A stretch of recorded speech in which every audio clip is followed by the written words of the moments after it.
My name is John Crichton. My name is John Crichton. My name is John Crichton. Look upward and share the wonders I've seen. Savage, I know almost every food in the galaxy. Where's my damn ice cream? I have no idea what Isa's Green is. Hello and welcome everyone to episode number 5. That's right, our 5th episode of the ScapeCast, your guide to the wonders of Farscape. I'm Kevin Batchelder. And I'm Lindy Ray. On this episode of the ScapeCast, we're going to have an interview with the world-famous vidder Lithium Doll, a character review of Dargo, a segment featuring Don Vorleone and the Vorlags, and some of our great usual regular features, trivia and news. Emma's back for more Trout Talk. And of course, we're going to hear our listeners' answers to the question of the week. This show's spoiler level is... Season 4. So, Kevin, I know you're getting close to the end. Where are you now in your Farscape viewing? Well, Lindy, I'm up right in the middle of Season 4 now. Actually, just the other night I watched the tandem episodes Kansas and Terra Firma, which was some great stuff, as everybody knows, the folks who have gotten through the series know. So I've only got, actually I think it's less than 10 episodes left. I can hardly believe it here. It's been the longest time thinking it was going to keep going and going, and now I'm realizing I actually have single digits left as far as episodes to watch. So getting pretty excited as I get close to the end here. Melancholy, naturally, because we all know why, but it's still rather exciting. Yeah, melancholy is a good word. You know, it did seem like when we were watching these in real time that it was a time of great sadness, and you know it will be for you too, because you remember that once you get to the end of bad timing, you're finished with Farscape. There's none left. All you have left to do is commiserate with the rest of us escapers and mope around the house. Well, you know, I mean, everything lives on with the Starburst editions, but, you know, yeah, no, I understand, and it's that excitement, but also that seeing a bit of the end in sight to a certain degree, or at least the end for this particular segment of things. Nothing is ever at the end, as we all know. That's part of what we're working towards, but, yeah, it is a bit of a weird feeling now, as opposed to when I was in, you know, the middle of Season 2 or the middle of Season 3 with just a whole bunch of stuff to come. So it's a bit different, but it's a lot of fun. I mean, it's part of what makes the podcast fun, too, is being able to share it with everybody at the same time. I have to say that I loved Terra Firma and Kansas. I thought it was so cool when they got back to Earth and how everybody reacted. In the first one, how it was Halloween and how the Moyans reacted to being on Earth and how wacky it was. And then when the Earthlings had to react to the Moyans in present time, I enjoyed it a lot. Yeah, that's, again, the great part about the series is being able to change, you know, so drastically from present time to totally in a different part of the universe and back again, and how the characters react differently. It's just so great to be able to see them do that in such a realistic way. And now, as always, by popular demand, we're going to have Emma, this time with Orville, the Slightly Annoyed, and this episode's word. Dargo, you should study this. LMNOPQ. Just a few of their words, just in case. Jana has already told me a few words. Yes, no, bite me. That's all I need to know. Hi, I'm Emma. Welcome to Trout Talk. Today I want to introduce to you Orville the Slightly Annoyed. I'm Orville. Why are you bothering me? Here I am, enjoying my peace at the bottom of Pilot's Den in the Bat Dren. What is Bat Dren, Orville? What? You don't know? Bat Dren is something that Hootie and Trill bats leave behind. What do kids learn in school these days, anyway? Do these Hootie bat things leave droppings? Extensively. Bat Dren. You're walking through it. Hootie and Trill bats make the best Dren. I like Bat Dren. It smells like victory. It doesn't smell like victory to me. It smells bad. Yeah, that's why I like it. Then people don't annoy me. Who is that with you in the Dren, Orville? That Mr. Hankey. He never knows when to leave a party. Usually the Dren keeps people away. Did you know that Dren is another useful word? When you're in trouble, you're in deep Dren. When you're telling silly stories, you're full of Dren. And my favorite, you can step in Dren. So what you're saying is that Dren is poo? Ew! Yep. So, go away. Leave me alone. In my Dren. At the bottom of Pilot's Den. Get lost. Take Mr. Hankey with you.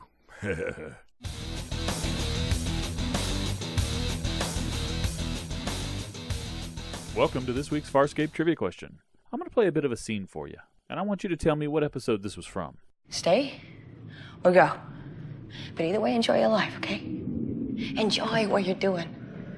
Look, you don't know everything you think you know, Chi. As always, check back at the end of the show for the answer.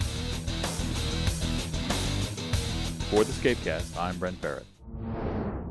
Hi, this is Sandy from New York. I wanted to say thanks for a great podcast and to answer the question you posed, what is Farscape? For me, Farscape is the perfect blend of fun adventure and all-out passion. Rather like visiting Disneyland with someone you love so much, your thoughts could get you arrested. Farscape can be epic enough to remind us that some weapons are too powerful to exist, and personal enough to break your heart with a hand clasp. It is horror, and power, and evil, and it's friendship and loyalty and family. Farscape is humanity of one man, but reflected throughout the universe. Farscape is us. And most of all, Farscape is missed. Thanks for keeping the passion alive through the ScapeCast. I appreciate it. Attention! There are opportunities all around you. Opportunities to help spread the Scaper word around the world. The ScapeCast Beacon, a call to all Scapers to mobilize. Farscape syndication has been moved to 10 a.m. Sundays in Spokane and will not air again until June 25th. Scapers are needed to collect the names of advertisers who are supporting Farscape on that channel and help find contact addresses and emails. Those names and addresses should then be posted on the ScapeCast forum so that viewers can write to thank the advertisers for supporting such an intelligent and entertaining show. Sammy, aka Jagrider on Terra Firma, is running a bidding panel at an upcoming convention and has put out a call to all bidders and people who enjoy music videos to help her with some content. The Beacon needs you. Post your calls to action or other requests of the Scaper community on the ScapeCast forums or in an email to feedback@scapecast.org, and the Beacon will send your requests throughout the universe. Check our show notes for more information. This has been the ScapeCast Beacon, a call to all Scapers to mobilize. In the last ScapeCast, our editor Brent talked about making music videos. For this segment, my hosting partner Kevin talks to Lithium Doll, one of the best-known fan bidders. This is a two-part series, and you can hear the end of their conversation on episode 6 of the ScapeCast. Hello, everyone. This is Kevin, and we have a great opportunity today. We have a great interview for you. We're talking to well-known scaper and bidder Lithium Doll, all the way from over in the UK. She's been kind enough to take some time, especially with the time difference with us here in the States, to talk to us today. Again, thank you very much for joining us. Hi. And naturally, to start things off, the first question we'd love to ask is, how did you first discover Farscape? That's a really good question. I actually can't remember. I think it was my first fandom. I was just wandering around on the internet, and I think I actually discovered the videos first, and I just kind of stumbled across what it would have been Kansas, and that was pretty much it. And then I actually started watching the series after that. So I would have to say the fan videos were what got me into it. Now, was it on television over there, or were you watching videotapes or DVDs? Or? We had it on the Sci-Fi channel really sporadically. They didn't make much of an effort over in the UK for quite a long time. So I ended up getting the DVDs, which were really quite prohibitively expensive, but I decided it was, Rigel or food, so... Well, that's a good decision to have to make. Yeah, I thought so. Probably not one he'd actually agree with. Very true. Well, from finding the videos first and then the show, I mean, as you were watching the show, what kind of made it special to you, or what, kind of made it more than just your average TV show? I would have to say the scope. I hadn't really watched TV seriously, sort of actually for anything more than something that would be on in the background while you were doing something else. And then I was watching Farscape and realised I'd actually paid full attention to it for 45 minutes, which was unheard of. And after that, it kept me interested, and it kept me wanting to know what would happen next. I really liked the different changes within the show. It could do comedy, it could do angst. Wow, could it do angst? And it managed to blend them all so well, much better than any other show I'd seen. So, yeah, Farscape was pretty much like coming home, really. When it comes to the bidding side of things, I'm definitely someone who's just coming into a lot of it myself too. Did you Were you doing those before Farscape, or maybe you could talk a little bit about how you got into that side of things? No, I wasn't. I watched a video called Bother by Birth Sister, and I think that was the first video I ever saw, full stop, and then that led me on into Farscape, and then I thought, oh hey, this looks interesting, so I tried making one of my own, and it pretty much spiraled from there, down to something like, I think I'm on 60-something videos now, so... Wow. Yeah, I'm not particularly proud of that, honestly, but... So then Farscape was the one that actually got you started with all the bidding stuff that you're doing. It was. Farscape got me started on everything. I mean, I'd never been involved in fandom before. I didn't even know it was out there. I was using the net to work with primarily. I'd gone on this and that, various chat sites and things, but not in a kind of fanish kind of way. And then sort of Farscape mugged me in a dark alley, and that was it. So after that there was vidding and getting the clamshell up and running on Kansas and trying to basically see everything that was out there that was Farscape. I completely overindulged, I think, for about 2 years. Yeah, jumping in with 2 feet first, I know that feeling. Yeah. Now, you mentioned talking about the Kansas and everything there. Maybe you could talk a little bit about that side of it, of getting that together. I didn't actually do an awful lot, so there's not much to tell. The person who's running Kansas just basically wanted to get the vidders having a bit more of a presence, because at the time they were just being put in the general area, and so we got the clamshell up and running and got some tutorials and stuff. But I know that LTG, Lieutenant Garrix, is that how it would be pronounced? Has done way more on terra firma. I mean, she's got loads of stuff going on, but it was fun to sort of get it all built up. People had brilliant ideas, and then there was the video awards, which I think we just had their third year, maybe third or fourth, I don't know. Yeah, you're talking about, are those the Shelleys? Yeah, the Shelley Awards. So it was really good fun. It was I'm sure it still is a lot of fun. I just don't spend as much time there as I used to, unfortunately.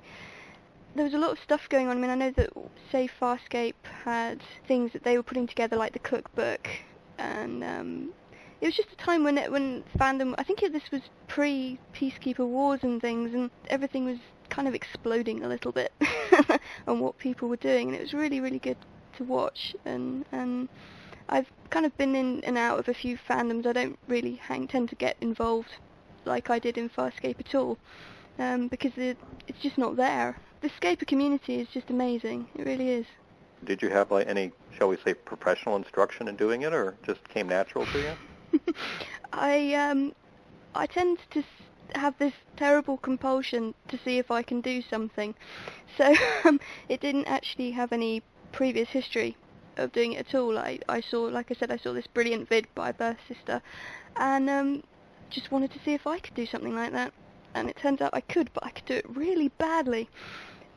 So I decided I wanted to do it a bit better, and that's what I've been trying ever since. Now, do you recall the first video you ever made?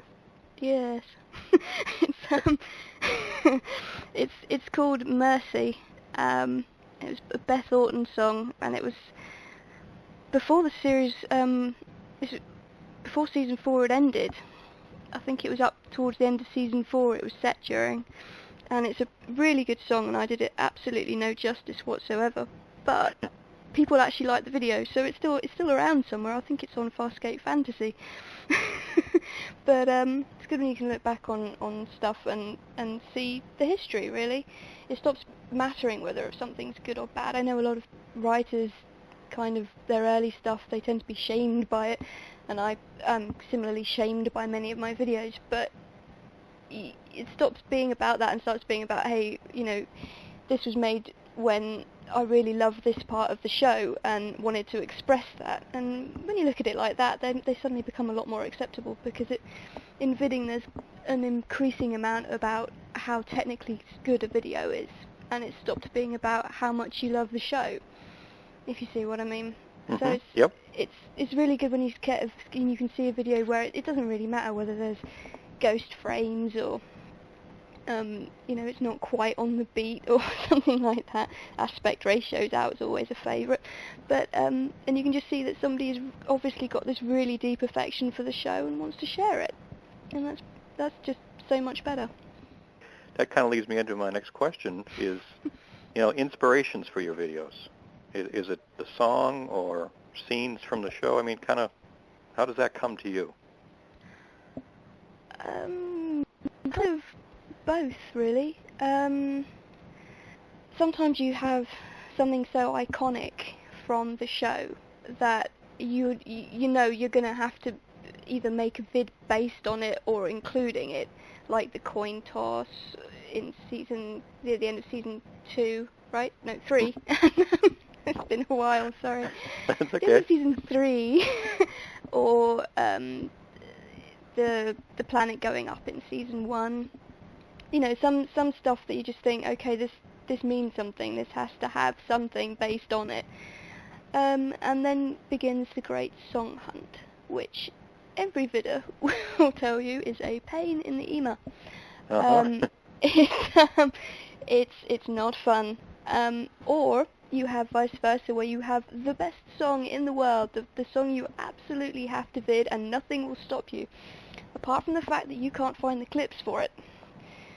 So, with Farscape, though, I must say I was really spoiled with Farscape, because we kind of have a running joke now between me and my husband that we'll hear a song and we'll say, right, great, what fandom will this work in, apart from Farscape, because every song I've ever heard will work in some respect with Farscape, possibly with a bit of crowbarring, but it will work. Then you don't get that in other fandoms. They don't have the range. Yeah, no, that's an interesting perspective there, that it's, that you're able to fit them in that way. Because that was the other thought I was going to ask a little bit, whether, the music came first or the video part. But from what you're saying, it sounds like it can come both ways for you. It doesn't really have any particular... I mean, I'm sure some vidders will work mostly from the footage and others maybe mostly from the songs. I personally haven't found that there's any one usual source that it will come from. Sometimes I won't have any particular idea or song in mind. I'll just decide I want to make a video and see what happens. When it comes time to make one, how long does that typically take, kind of? I mean, is it beginning to end a normal time frame, or does it vary, or are you always tweaking them? I think that, I can't remember exactly what the phrase is, but there's something about how art is never actually finished. You just put it aside. I don't think videos really ever do get finished. You just have to stop tweaking them eventually. Or you get really bored with them and decide that's it. But if a video, I can make a video in 4 hours, or it can maybe take me 4 months. It really does depend on how much what you were trying to get out of the video that you can actually manage to do. Wow, that sounds like a pretty big range there too. Yeah. Like I said, I mean, it varies hugely from vidder to vidder, but I think it also depends on how much, I'd say, experience the vidder has, to a certain extent, possibly how much jaded cynicism the vidder has. When you start off, you don't really know what you're doing, and you kind of, half of it, you're either not making the vid because you're worried about each single clip placement, or you just throw stuff on and you see what happens. And then the more you vid, the more you learn what does what and what effect you're going to get from the audience watching, and you kind of figure out that the stuff that you were doing purely by accident in the early vids, you're now trying to do on purpose. And that lengthens the time. And then you kind of keep getting longer and more convoluted, and putting way more into the video than can possibly be gotten by the audience watching. The narrative gets so complex and it just makes no sense at all. And then you kind of come out the other side of that and you go back to bidding like you did when you first started, but you probably don't have as many ghost frames. That's basically, well, that's me. So I think that, but that's more kind of bidding as a hobby rather than bidding as an expression of your fanish love. I guess so that they are two different sides of the same coin, really. Kevin, that was a really great interview, and I can't wait to hear part 2. And I want everybody here who's listening to know that you can find links to Lithium Doll's work in the show notes. And remember, we will have the conclusion of the interview in the next episode of the ScapeCast. I'm Wendy Hembrock, and here's the news.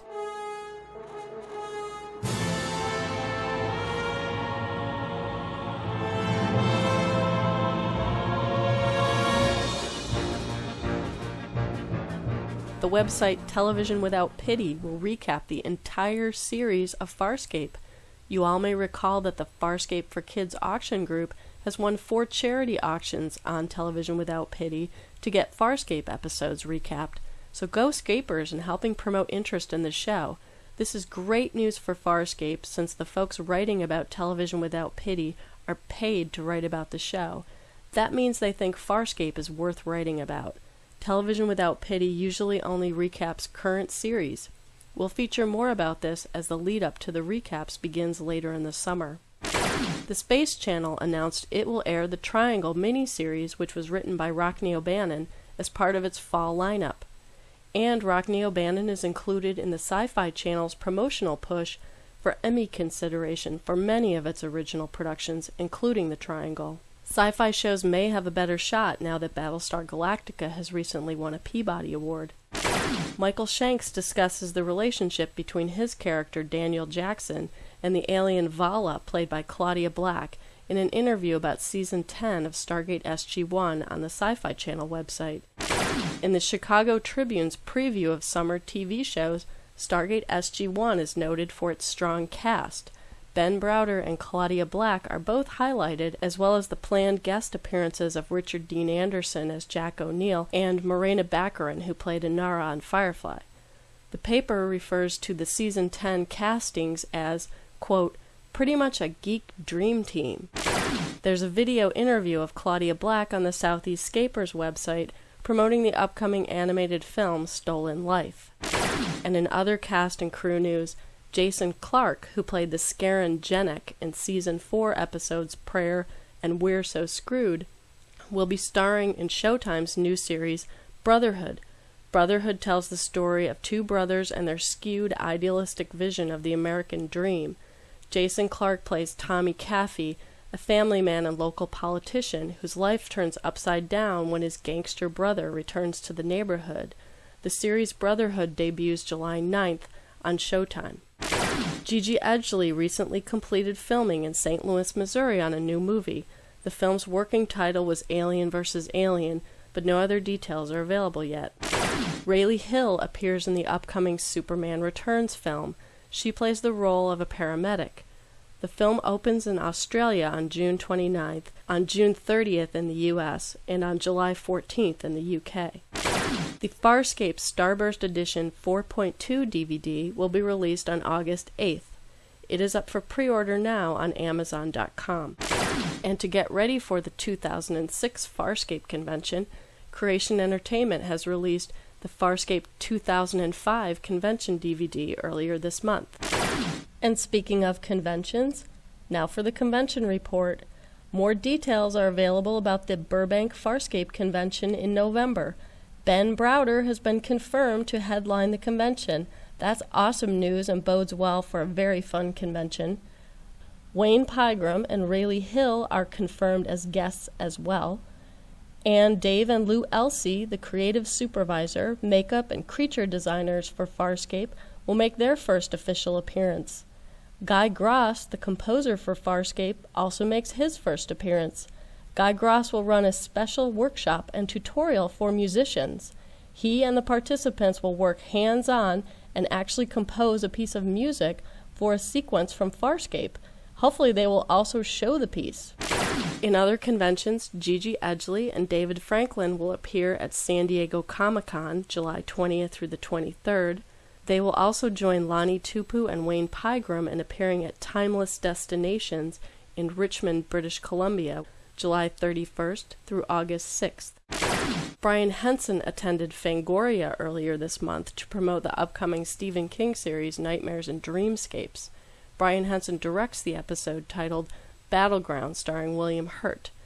And although the series was filmed in Australia, this was a bit different from his previous work on Farscape.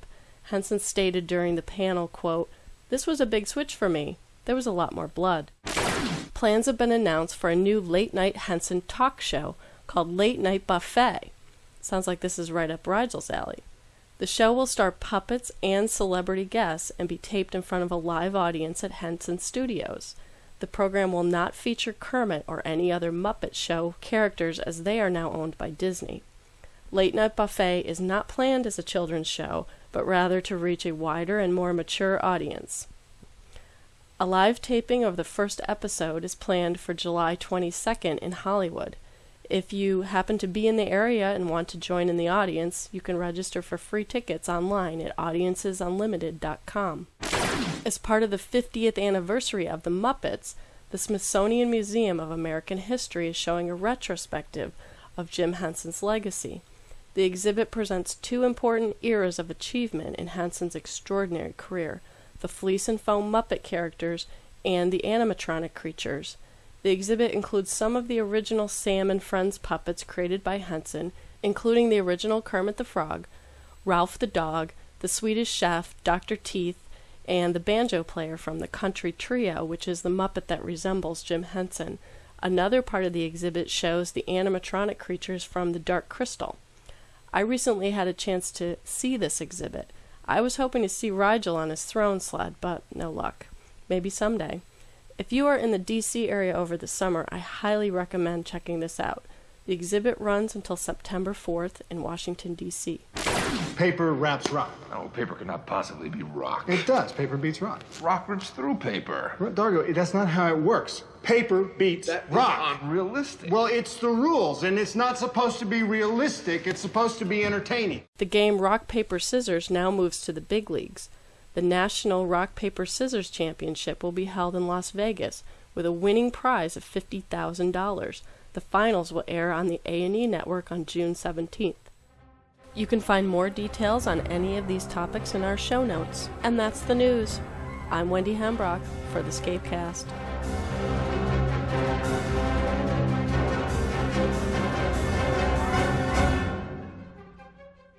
I've modified these comms so that they'll encrypt all transmissions. Stark, you don't have to modify the comms to get in touch with the ScapeCast. Feel free to contact us via email at feedback@scapecast.org, visit our web forum at www.scapecast.org, or call our voicemail line at 206-350-MOYA. That's 206-350-6692.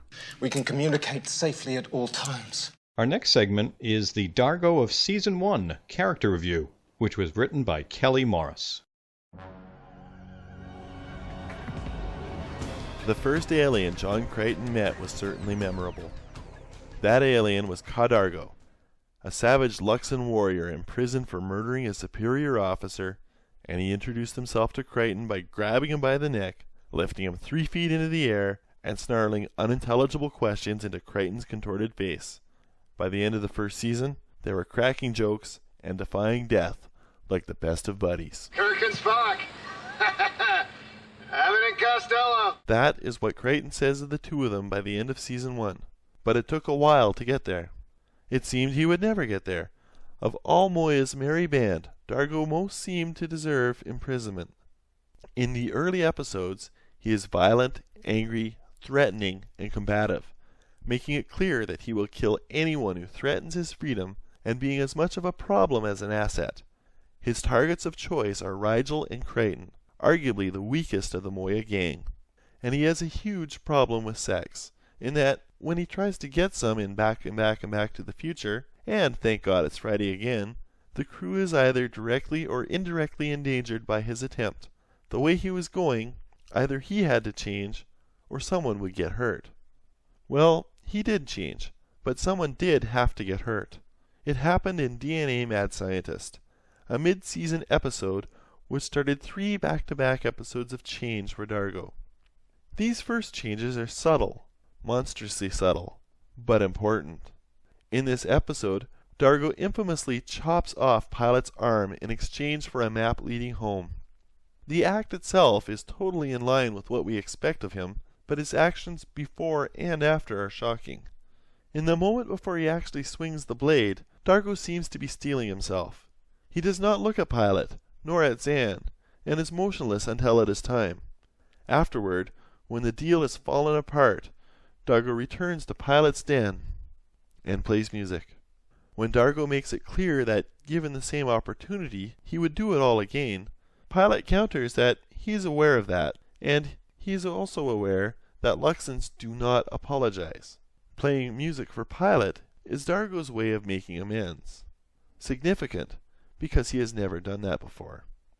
All of Dargo's lies are uncovered in They've Got a Secret. Much of it is backstory with which we are all familiar. He married a Sebastian woman and was framed for her murder by her xenophobic peacekeeper brother. However, the real secret is his son, a half-breed who Dargo desperately wants to see again, and who would remain his main motivation for quite some time. Two other important things come out of this. Dargo's extreme anger comes into perspective, as apparently he is very passionate and feels all emotion strongly. But most importantly, the secret that he has been fighting to hide from the peacekeepers, his half-breed son, is now known to his crewmates. He has to trust them, whether he wants to or not. Capping this run of changes for Dargo are his actions in Till the Blood Runs Clear, in which he and Crichton finally have it out. I have no idea why you do anything that you do. This seems to be the problem in their interaction, at least in Dargo's eyes. Of course, there's another problem. John looks so much like a peacekeeper that Dargo often forgets that he is not.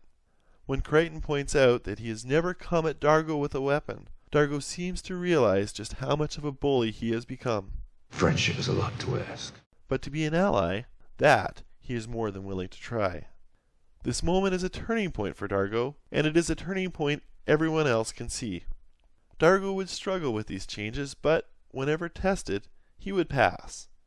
In the Flax, he elects to save Aaron and Crichton rather than acquire another map home, even though he has pretty solid evidence that they are actually dead. When Dargo assaults Crichton to maintain their cover in a bug's life, Zan reassures him that he did well. His response makes plain his fear of crossing that line again. Dargo, you did well. Too well. Not that he became a fluffy kitten. Dargo remained gruff and gruffer, disagreeing with most plans, and continually irked by the lack of order on Moya. It is anarchy, and today it is my day to rule, he declares when a choice of his is questioned. That choice is to undertake the most dangerous part of an escape plan. This typifies what Dargo has become, someone always ready to rescue someone else in danger, always willing to put his life on the line for his crewmates. If you can be an idiot, I can be an idiot. Fortunately, for the rest of the season he remained the right kind of idiot. Dargo has come a long way from the savage escapee who at first sight grabbed Crichton by the neck rather than shake his hand. What is more, Dargo's journey has just begun. This is Kurt Armbruster for the ScapeCast. Good evening, ScapeCast. Alan Keating here, phased out on the forum, ringing you from Dublin. You asked the question, what is Farscape? I suppose what Farscape is to me, since I'd missed a large chunk of it before I got all 24 DVDs, is a chance to enjoy something as long, as involved, and as interesting as Babylon 5. And believe me, if you've seen me on posting anything regarding Straczynski and given the amount of money I've spent on him, that's a serious compliment. Farscape is fun. Farscape is good. Farscape is, unfortunately for me, only 6 episodes from the end. And Kevin, they're telling you the truth. The Peacekeeper Wars does not exist. Hey, it's Lindy again. I know many scapers have come across Vorlags on the forum and wondered who they are and what their history might be. Well, Don Vorleone has graciously consented to share with us some details of the Vorlag Nation. This was an offer we could not refuse. And so our next segment is Vorlags 101, written by Don Vorleone. Dargo filled me in on your adventures with the Gotti family, but I need some details from you. Why? Because the show must go on. Good evening. I am Don Vorleone, and I wish to talk to you about Vorlag Nation and Farscape. We Vorlags are from the planet Vorlag in the uncharted territories. We look something like wolves, built to the scale of small horses, although I must say we are far sharper dressers than any wolves. It was in 1999 that we began to receive an Earth TV program through a convenient wormhole. The program was, of course, Farscape, We were amazed at how accurately Farscape portrayed life in the uncharted territories, although we have never been able to understand why the powers that be don't hire a few Vorlag actors. We also immediately recognized that Claudia Black is our beloved raven-haired goddess, she who must be obeyed.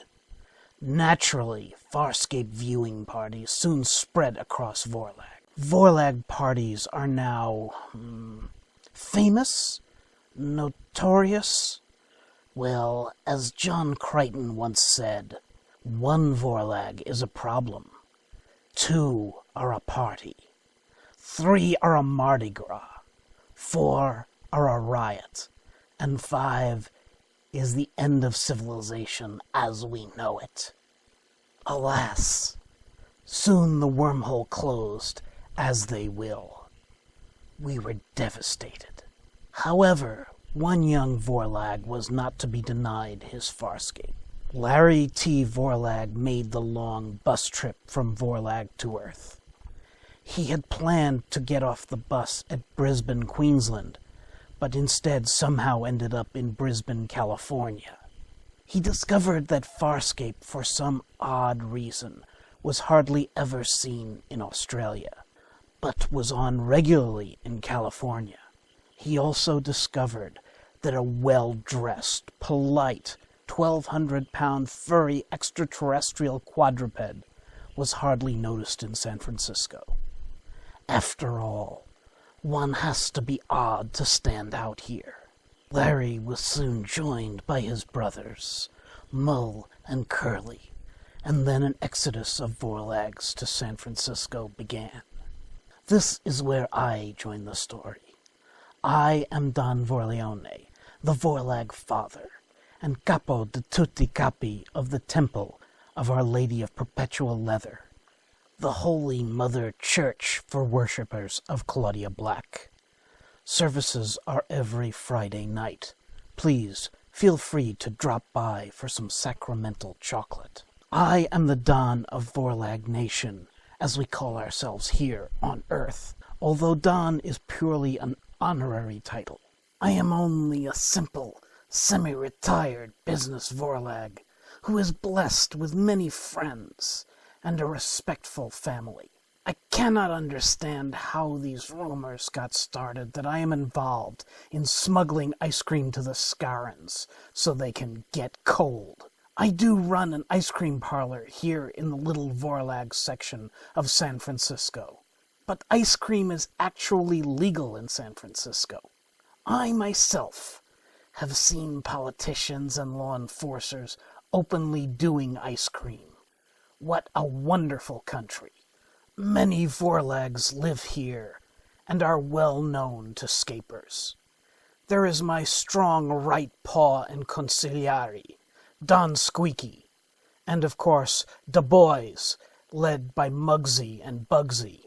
Daily operations of the temple are in the furry hands of Father Padraig O'Vorlag, whose brother, Clancy O'Vorlag, runs Clancy O'Vorlag's authentic Irish pub, just down the street from Ginsberg's slightly less authentic Irish pub. And I could not forget my Vorlags at law, the firm of Dewey, Cheatham, and Howe. If you visit the temple, you will see the spectacular Claudine Chapel, whose ceiling frescoes were done by Michelangelo Buonovorlag. The music for our services was composed by Wolfgang Amadeus Vorlag.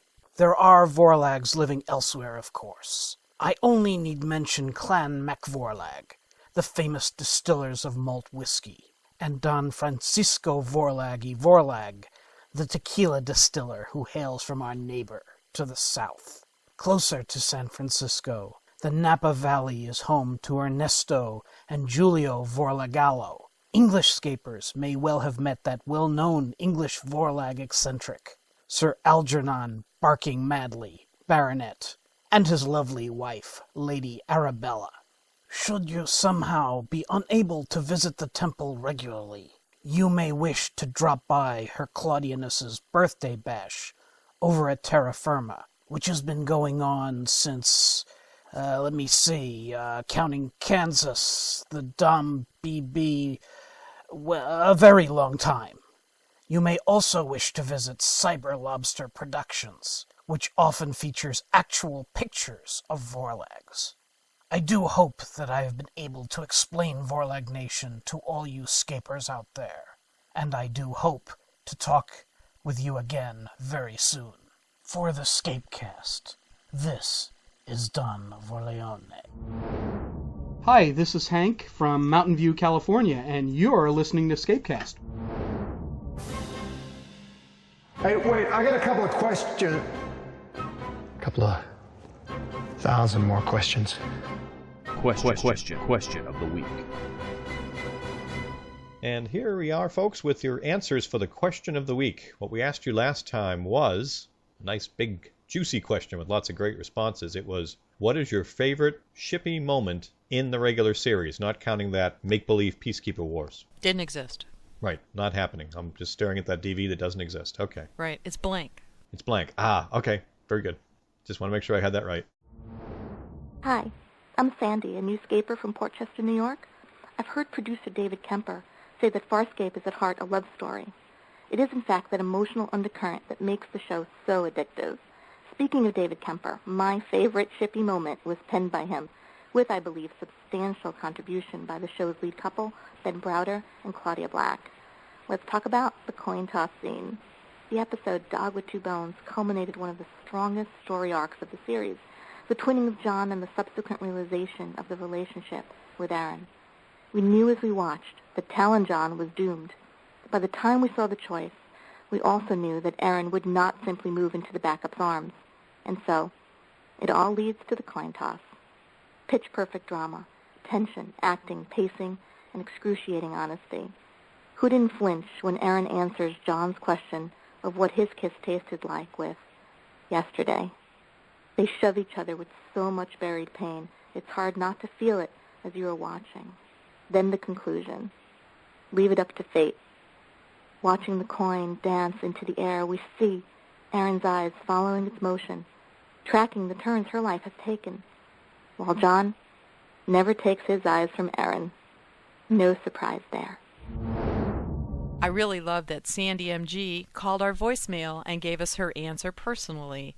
It's so wonderful to hear everybody's voice. Kudos to Sandy. She's moving up a notch on the scaper list. Oh, because she was willing to take the time to call it into us, and we wish more people would do that. So thank you again, Sandy. And I will say that she makes a lot of good points for choosing the coin toss. Yeah. That was pretty devastating. Yeah, that was one of those, you're watching it and you knew it was such a great way to make it, like, be able to have an answer without having to make someone decide, but then realizing that no matter which way this goes, it can't be good. Well, one of the frustrating things about John and Aaron is that between the two of them, they never seem to want to really make that commitment to each other at the same time, which is why I guess we love Farscape so much.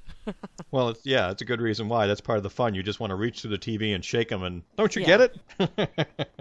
But if they did, the series wouldn't be as much fun. So that's half the roller coaster ride, at least to me. Hi, this is Kim from the ScapeCast. And my favorite shippy moment from the series is different than everybody else's. It's not a romantic shippy moment. Yes, I really love John and Aaron. I love Dargo and Tiana, and I love Xan and Stark. But my favorite shippy moment comes during Season 3 in an episode called Scratch and Sniff, when John is trying to get back in Pilot's good side because Pilot booted him off of Moya because he and Dargo keep fighting all the time. And there's a really quick clip somewhere in this episode that show John and Dargo giving each other a big high five, and to me that just sums it up. If back in Till the Blood Runs Clear, there's a scene where John rescues Dargo, and they have a little talk, and John asks him, "This is never going to work, we're never going to be friends," and Dargo's reply is, "Friendship is a lot to ask." And that episode in Season 3, that Scratch and Sniff, that big high five, just shows how far they've come. They're thick as thieves, and they would die for each other. That's how close they are. So that's my favorite shippy moment from the entire series. I watched Scratch and Sniff again last week, and I didn't realize how fun that episode is. I mean, it's really like some wacky psychedelic trip. It's not it's not a normal episode, even for Farscape. No, which is what makes it Farscape to me. You're Yeah. right. That was kind of cool. And what Kim noted there, that moment, that John and Dargo moment now, stepping back, hearing her put it this way, I remember that. So that's what's kind of neat. It's one of those ones where at the moment, at least for me when I saw it, it wasn't just a run-of-the-mill thing. It was kind of like, oh, that is kind of, you want to use the word special, but you made a note of it, and then her bringing it out here just reminded me of it, which is what's great about a lot of the answers. It accesses that bit of the memory back there where you go, yeah, that was cool. I thought of that one too. And it's so much fun watching Ben manhandling his wife, and I always just like that part too, as just kind of a little aside moment in all the episodes where she appears. Irene on the ScapeCast forum writes, "There are so many for me which surround mostly John and Aaron. I am such a John and Aaron shipper. But one that stands out for me are several moments in a human reaction, probably because it was still a time of innocence for John and Aaron. Things had not become so complicated yet with Scorpius, the twinning of John, etc. I remember the scene where he tells her he has to get going and asks if she's coming. She says she can't. As he says his goodbyes to everyone, then sees Aaron standing in the background, the look between the two of them was very emotional, that no words could express what they were feeling. Aaron trying to keep her composure and not fall to pieces, as you see her eyes fill with tears as he whispers goodbye to her. Then, of course, the scene where they are sitting on the bed together in the safe house, and John asks Aaron if she was scared to leave with him when he left Moya, and yes, acknowledges that she was. His sigh as he brings his head to her shoulder was just another telltale moment between them, as well as the gentle kiss they share, which meant more to me than what transpired after the kiss. Granted, it wasn't the first time they had shared a kiss. They did in the Flax. But I think this episode was the first time that they recognized there was something more than attraction between the two of them. It left a lasting impression on me. Even now, having viewed the entire series, this episode is still one of my absolute favorites. One of my favorite shippy moments would be when Aaron grabs Rigel for the taste test and look at the princess and plants a big one on his green lips. And I'm Ken from Penhold. LA Scaper on the ScapeCast forum writes, "My all-time favorite shippy John and Aaron moment was at the end of Twice Shy when John told Aaron that she's the key. Aaron was furious because she'd found out that John was using drugs to protect himself from feeling his love for her. Aaron had been doing everything she could to make up for her past blunders, and the entire time John had been cheating, medicating himself. I've never seen her so angry with him before. John gets Pilot to test the comm so he could talk to Aaron without worrying about Scorpy listening to their conversation. And he tells Aaron what she's been dying to hear, me too, that Aaron and the baby are the key, the answer. Their welfare is the only thing in the universe that would make John give Scorpius the wormhole knowledge. As happy as she is, me too, Aaron thinks the drugs have made John too paranoid of Scorpius. That is, until Scorpius asks Pilot about the comms. John is sure he has to stay away from Aaron to protect her and the baby. Make Scorpius think John doesn't care, so they'll be safe. It's a bad plan, but it's John's secret to keep, so Aaron and I will just have to be content with knowing that he loves her. I love this scene." Oh, Lindy, actually, you know what? We've got to interrupt our regularly scheduled banter, because this is an episode I haven't seen yet. Uh-oh. La la la la la la. I just want to say that at that moment when John asked Pilot to test the comms, all I'm going to say is, it made my week. This is Nicola Wood. What is my favorite shippy moment from the whole series? I am an unrepentant shipper and I have a lot of them, but the one that comes to mind right away is in the trilogy We're So Screwed, Fetal Attraction in Season 4. John is carrying Aaron back into her cell on Moya, and she is still dazed from her experience and the drugs that the Scarans had given her. She asked John in a tiny, fearful voice, "Aaron, our Aaron," saying in a tiny, fearful voice, "is this real?" And after being assured that it is, when John rises to leave, she says, "Stay." Our tough, kick-ass warrior needing John to stay with her, so that when she wakes up, it will still be real and not just a figment of her fevered imagination. I love that scene. Aaron has come such a long way from the peacekeeper who said to John in Exodus from Genesis, "No offense, human, but what could I possibly need from you?" G27 on the ScapeCast forum writes, "This is a hard question to answer because there are so many. But to choose one and only one, I'd have to say the scene in Terra Firma right before the Screeth made its presence known. Jack and Olivia want Aaron to stay for their family Christmas Eve dinner, but she doesn't want to intrude, or so she says. Then John walks through the door wearing all black and looking gorgeous. Erin's heart is breaking because she can't stand it anymore that John won't give her an answer whether he wants her to stay, not just on Earth, but with him. The tears are threatening to fall as she practically begs him to give her a simple yes or no. All that time John avoids eye contact with her because he can hear the pain in her voice. So just when he closes the distance between them, it looks like he's about to tell her to stay. But before he could get the words out, the creature crashes the party. I love this scene because it shows how far Erin has gone to make things right between she and John, and to get her story straight as he told her to do sometime previous. Yet her frustration seems to have hit an all-time high because she keeps hitting brick walls as far as making headway in putting their relationship back on track. As for John, I've always felt that this was the straw that broke as far as his willpower to stay away from her, drugs or no drugs. JagRider78 on the ScapeCast forum writes, "One of my favorite shippy scenes is still in Season 1, namely the end of the flax. I just love that smile on John's face when he asks Erin if she's the female of her species, and the naughty smirk she gives him as reply. Of course, what makes the whole scene perfect is the moment after, when John looks back at her over his shoulder, and Erin turns as well to look at him. I know if both Ben and Claudia had planned to do this, it would never have worked as well as the simple act of fate that it was while shooting that scene. Erin's smile after that tells it all." It's interesting because Season 1, they really put out there that John and Erin are going to be together. Even if it's just that one moment of we're going to die, one we're going to die moment. What do you want to do? Oh, I don't know. What do you want to do? Okay, let's... Yeah. And frankly, you know, if I were Erin, I don't think I would have held back for all those 4 years. But that's just me. Yeah, okay, well, I don't think you're alone, so yes. Jarek posts in our forum, "You want us to pick one shippy moment from the series? Talk about setting an impossible task. Where to begin? Perhaps a scene with John and Erin, or John and Jelena, or even John and Zan. Then there's Dargo and Chi, and a little Jati thrown in, and every other male John has met, including John.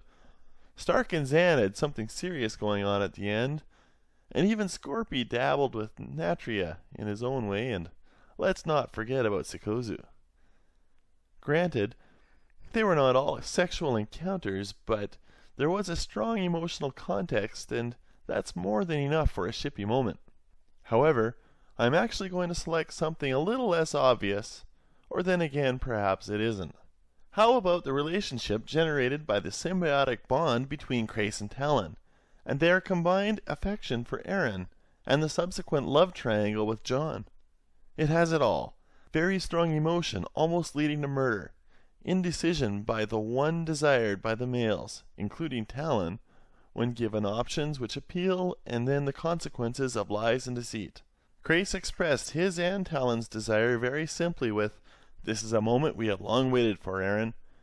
And after she takes the step which potentially leaves John behind, she utters, "He is beyond beautiful."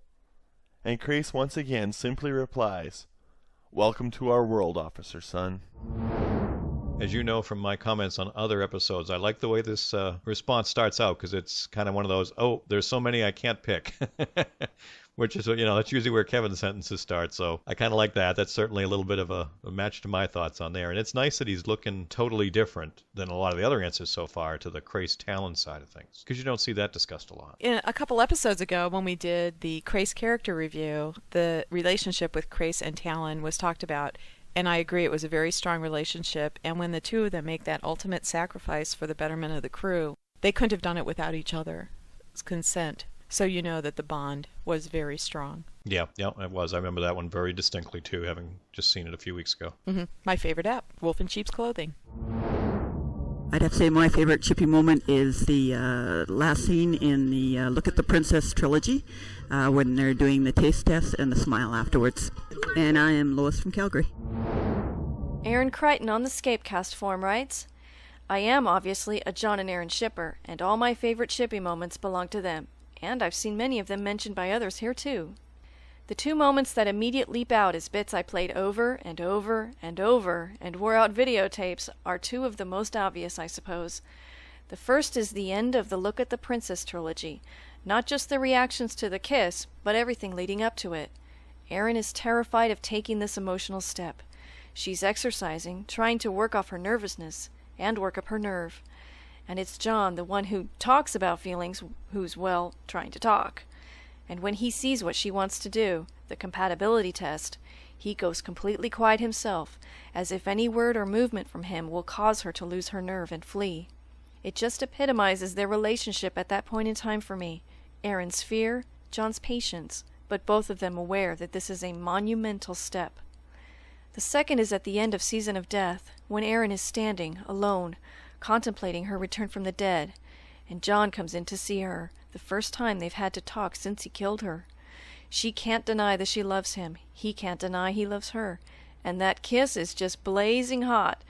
I love the way they continue to touch each other while Aaron tries to explain about Zan and why she can't allow them to act on their feelings. Such mixed signals poor John is getting. The sheer strength of their love and how much they want each other just blows me away. And if we want to get totally heartbreaking, I also adore Talon John's death and the end of Dog with Two Bones. So, what was the result of them and that kiss, with the compatibility liquid or whatever the heck that stuff was? It never really says whether it worked out or not, do they? Well, I think based on the smile, though, that's one of those neat ones, being able to watch that, with the way they did the camera work, looking at each of them, only from their own side of things. I really, that one is one where I got a nice big smile on that one. I really got a kick out of that, making them realize that it was possible. This is Lauren from Calgary, and my favorite shippy moment is when they're doing the coin toss for whether or not John will go with Aaron at the end of Season 3. Jersey Girl posts, my one favorite shippy moment from the whole show? That's simply impossible. How about my favorite one from each season? Season 1 has to be at the end of the Flax. After John has ascertained that Aaron is indeed the female of her species and he walks away, the smiles on both their faces speak volumes. As much as they tried to deny their moment in the transport pod, it is now obvious that they're both attracted to each other. Season 2. In the Locket, when old John and old Aaron are strolling through the woods, talking and laughing, we don't hear what they say, but we don't need to. They're soulmates. Season 3. Oh, this is a toughie. For me, it is a tie between Meltdown, comic, and The Choice, tragic. In Meltdown, John and Aaron can't keep their hands off each other, and it's hysterical watching them try. In The Choice, when Aaron talks to imaginary John, her grief and loss is almost unbearable. Season 4, again a tie, this time between La Bamba and Bad Timing. In La Bamba, I love John and Aaron's little tryst in the flower field. When they stand up and put themselves back together, it's priceless. In Bad Timing, there's a moment that I just love, and it says everything about their relationship and how much Aaron has changed. When they are in extended starburst, Aaron comes into the room while John is polishing his boots. He says he's going to fail. Aaron sits down, smiles a little smile, and says, I know you better than that. Such a little line, spoken so calmly, but to me it was, wow. Again, another plug for the way Jersey Girl did it. Couldn't pick one, so she had to break them out between all, one for each season. I like that. That's certainly more what I'd be thinking as I looked at those things. And another vote for the Flax kind of thing. Yeah, the Flax. Come on, she talked about Season 2's The Locket, which I know is one of your favorites. Yes, it is. Again, I enjoyed clue. it. Yeah. I mean, The Locket was good. I mean, being the guy, that wasn't quite, the favorite for me, but it was a good one. Uh-huh. Okay. Did you get a little bit something in your eye or anything? Yeah, let's move on to season 3. Yes, I did, but I know what you mean. And the choice was just so, I think the word I said on a couple of shows was powerful. Just having to try to imagine being in that position for what Aaron had to go through there with all that went on there was really something. Yeah, I'd be pretty furled up if I were Aaron, that's for sure. And then season 4 is where I step away from the mic here. I'll let Lindy cover this one. La la la, la la la. Not listening, not listening. Well, there's really nothing to say here. I was too caught up in the whole thing about they were finally going to work things out and be great together, and then it ended. I don't have anything else to say about that. Hi, I just wanted to reply for the question of the week. My name's Jen, but I also go by Charmed Scaper, and you can find me at the Spell Me Dead forums, greatest place on the web. And my favorite shippy moment would have to be at the end of the Look at the Princess trilogy, when they both have their secret little smiles and they realize that the kiss was sweet, and that's the greatest moment in the series. Thanks. Bye. Question of the week. Well, when I start to think about my favorite relationship, it's so hard to choose. I really think my personal opinion is that Farscape story arc really is about John and John's relationship with everyone, especially Aaron.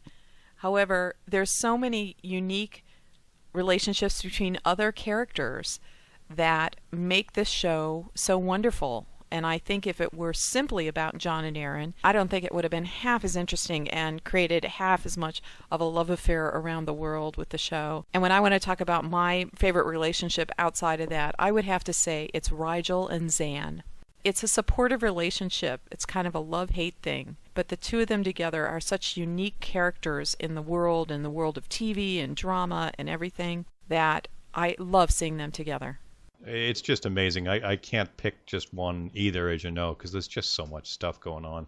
That's what makes it so much fun, is hearing someone talk about theirs and then thinking, I didn't quite hear it that way or see it that way, or yeah, I did, but I thought something else, like you said, the John and Aaron parts. It's so great because you never are going to run out of things to talk about or think about on that. For myself so far, and it doesn't mean it's the most meaningful or whatever, was, and I think it was actually the Meltdown, where the John and Aaron were on Talon trying to work through in that episode, and they had that whole sexual tension going on there with the two of them, and trying to keep their minds straight, but physically they couldn't stop from being all over each other. I mean, that was just so much fun to watch and see. I mean, in so many different ways, it was just so cool. I mean, that's something that I really keep in mind a lot. It shows a lot about what's going on. No matter how hard they try to make it serious or whatever, that's still the fun of two people really enjoying each other. And however it's caused as part of that comedic side of an episode, it was still very cool to be experiencing that with them. So, all you listeners, I want you to know that we are going to continue to have Question of the Week. And our next question is, what is your favorite John Scorpius or John Harvey moment? And we're looking forward to hearing your answers. And you can enter them on the forum. Just follow the show notes. Or you can send them an email. We'll take them that way too. Of course we will. Or even better, voicemail. Voicemail. We want to hear everybody in their voice. We're out here doing it, so we want everyone else to have to do it too.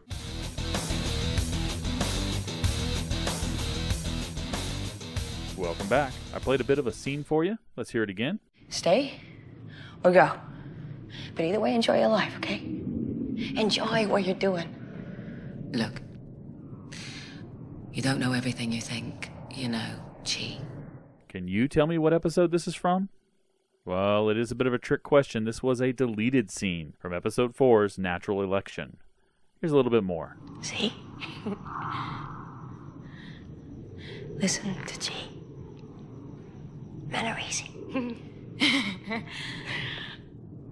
Men are easy because you are. Well, you say that like it's a bad thing. Thanks for playing, and I'll see you next week.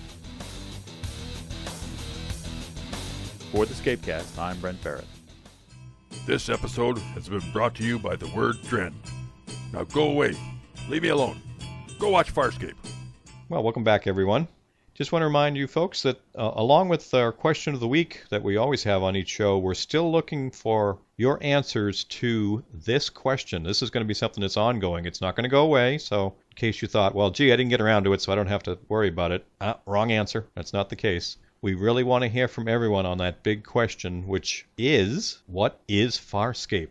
It's been great. I've been hearing some of the answers that we have coming in, and they're being sprinkled throughout the shows because it's such great stuff. But we still want to keep hearing more. If you haven't shared it with us yet, we really want you to. Take the time, please. Call the voicemail, or if you can, record it on your own computer, because we want to hear it in everyone's voice. I mean, this is the basis of what makes for a great fandom and podcasts and the forum discussions, really. So take the time and do it. We'd all really appreciate it. I've enjoyed listening to the answers that we've had so far, and I will say that when Sandy MG said Farscape is missed, it just kind of puddled up a little bit. Well, it makes it more real when you hear it in someone's voice. It's one thing to read it online or in an email, but when you hear it, you can hear it in the voice of the person saying it. And moving on to another subject here, we want you to know that we are very excited about our coming up convention adventures, and we're starting to count down, and I will say that Comic-Con is about a month and a half away for us.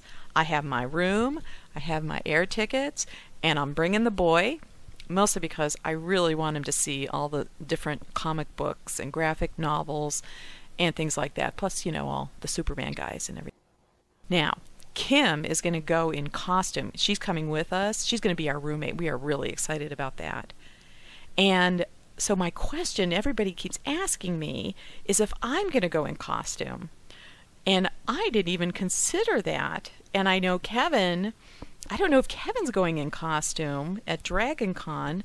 So what do you listeners think? You think we should go in costume for these things? What costume should we wear? I haven't a clue. Now, the other big thing we didn't want to leave today without mentioning to everyone, some of you may be aware of it if you're using like a pod-catching software or something, but we put out a new mini-cast, as we're calling it, that went out just before our last episode. Basically what it is, it's an introduction to Farscape as a self-contained show. So if you have any newbie friends or folks that you want to educate about the show, or even, and I say the show, I mean Farscape, but also a bit about the ScapeCast, link is out there where you can download this introduction to Farscape. It's a nice short piece, MP3 file, so you can share it with the friends to listen on their computer, or for those who know how to do it, even download it. What I've done is take and copy it, Lindy, right onto a standard audio CD. For those folks who might not have an MP3 player or anything, they can just play it in the car or whatever. But it's a nice little bit that you can take and listen to get yourself able to introduce what's going on in Farscape. And it is a great way to just hand out, a great little thing to hand out to people or to send to them even by email, because it's a relatively small file. And the intro includes the piece by Nicola Wood that you heard in our first episode of the ScapeCast, which was the introduction to Farscape, with all those great clips from each of the characters speaking in their own voice and Nicola's take on them, which was just so wonderful. Yeah, and you can all, if you want to make a note, because we're going to leave it in a permanent spot there on our website, you can find the link to that file along with some photos for those who want to be able to look at some photos and follow along with the audio. If you go to scapecast.org/intro, INTRO, if you put that link in, that'll bring up a page that has the photos that go along with the download link for the MP3 file to be able to listen to it. So thanks again, everybody, for joining us today. We really appreciate your taking the time to listen in and hope that you stay with us as we continue our journey. I'm Kevin. And I'm Lindy. Now it's time to disable your comms and find new wonders. Until next time. This is John Crichton. Somewhere in the universe. You've been listening to the ScapeCast, Episode 5, produced June 2006. Writers for this episode include Kevin Batchelder, Lindy Ray, Nicola Wood, Brent Barrett, Wendy Hembrock, Kurt Armbruster, Kelly Morris, and Don Vorleone. This episode featured voice performances by Kevin Batchelder, Lindy Ray, Kimberly Thompson, Ken Chapina, Brent Barrett, Wendy Hembrock, Kurt Armbruster, Hank Schiffman, Nicola Wood. So thanks again, everybody, for joining us as we continue our journey. And I'm saying Kevin's line, so... because they're marked wrong. What is this? We got what, we're going to channel each other at the end here, try to pull off a Farscape episode? I'm looking at this saying, where the heck is she going with this? It says I'm Kevin. Out of their minds. Here we go. The ScapeCast version. For the entire ScapeCast crew, I'm Brent Barrett. Thank you for listening and fly safe.